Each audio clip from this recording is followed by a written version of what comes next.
Kaunist pühapäeva lõunapoolikut kõigile esiliiga jalgpallisõpradele.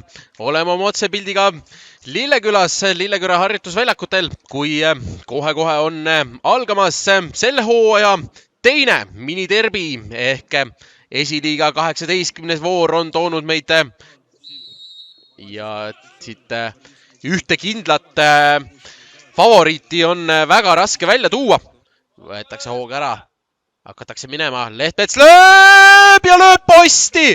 Lehtmets lööb posti ja Levadia duubel Ats Sillaste soovitab ikkagi pressi avaldada, aga see press kuidagi jääb pehmeks. Aga Sambe läheb nüüd ja Tatrik sekkub. Otsajoonega pall jääb ikka veel Levadiale. Ja jätkuvalt Lehtmets kukutakse ja penalti ka ja Siit saab Levadia penalti kätte ja Gregor Lehtmets kukub ning oleme valmis. Ale Kass kannab vile. Lehtmets võtab hoogu, lööb ja Gregor Lehtmets viib Levadia duubli 17. minutil penaltist 1-0 juhtima. Floral sellist ühtegi reaalset pealelööki veel, mis oleks kuidagi Anit ohustanud täna olnud ei ole. Aga Levadia jälle tuleb ja jälle tuleb Lehtmets seal palliga.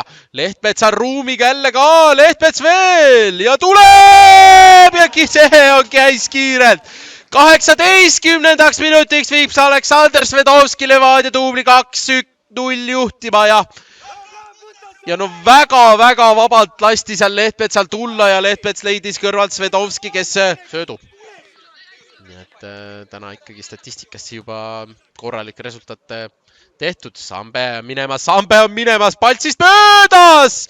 Tatrik toob selle praegu ära, aga no jälle oli ohtu. See neljane kaitseliin hetkel toimib õlitatult, kui saab Šotov sealt ootamatult palli kätte. Šotov lööb peale ja Ani sekkub, aga otse ja see on see duublite luksus.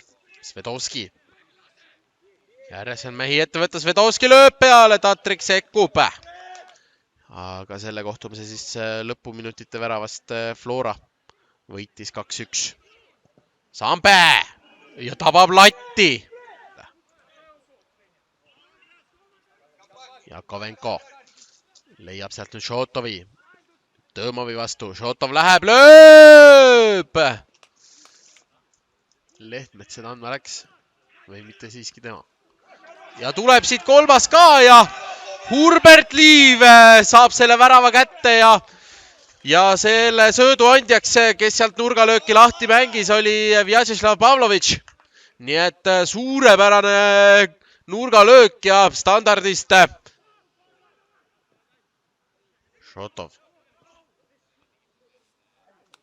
Ja nüüd on võimalust ja saab ka nüüd Flora. Sajoone ja siit tuleb kähku veel üks nurgalööke. Juba lahti mängitud ka.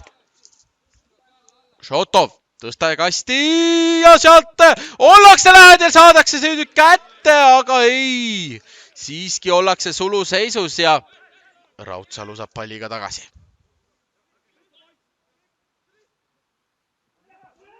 Lüüakse peale. Veel Ani sekkub. Ja nüüd ikkagi viiki.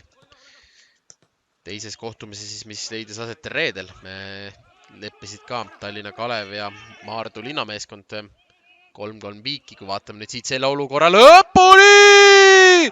Gregor Lehtmets, peaaegu oleks koos palliga sinna väravasse lennanud.